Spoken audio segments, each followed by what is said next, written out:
Police are starting to get the feeling of deja vu with a pattern of several smash and grab robberies, and right now we're getting a closer look at a couple of the suspects. This is surveillance video just released to us this morning. There you see two men wearing masks throw a large rock at the Shell on Bell Road in Antioch this morning.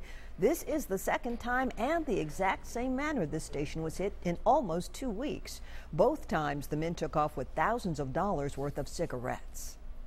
A violent night also with two teenagers shot in separate incidents. A 16-year-old girl was hit in the leg on Garfield Street and Delta Avenue in North Nashville around midnight.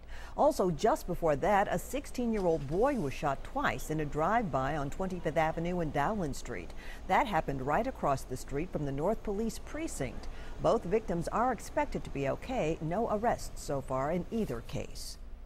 Authorities say 5 people were found stabbed to death in a Tulsa area home just after someone dialed 911 but did not speak. The town of Broken Arrow, Oklahoma is in shock after the killings, and now 2 teenagers, both related to the victims, are in custody. When emergency responders arrived at the home, they found the 5 victims and a child who was hurt but still alive. Another child was found unharmed. The body of one of the Marines killed in Chattanooga a week ago today will be coming through Nashville this afternoon. The casket carrying Marine Staff Sergeant David Wyatt will arrive at Nashville International between 3 and 4 o'clock today. A local honor guard will stand with American flags as the casket is moved into a hearse. Wyatt's body will then travel to East Tennessee for his funeral Friday afternoon.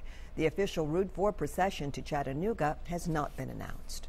After the motorcycle gang massacre in Texas this spring left 9 dead, there's been growing concern about this type of violence. Could it happen here? The Iron Order is one of the largest motorcycle clubs in Tennessee, with a local chapter right here in Nashville. The members wear the 3-piece patches on their leather vests, and they gather at a clubhouse. Should you fear them? What are they all about? The public doesn't know one club from another one, and they see these ominous looking 3-piece patch and these guys riding through town. A lot of them have tats on, and long hair.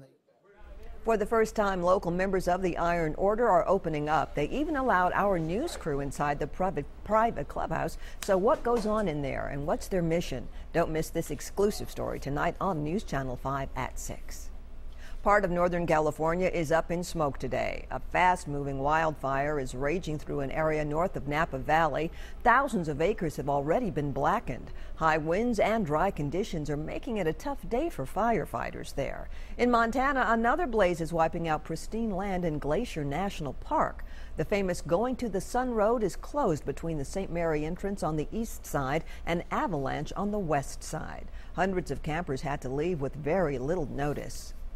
Finally, some are loving the new nightly hue of our downtown Nashville skyline, some not so much.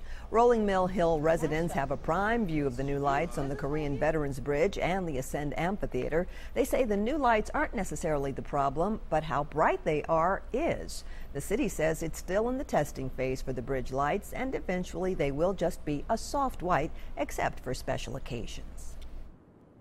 I shot a time-lapse video of the first night that the lights went on, and everyone was like, what happened? It's shocking how bright it is. We are still working on some things. They're seeing how it's going to work and how the lights are going to be best for the city.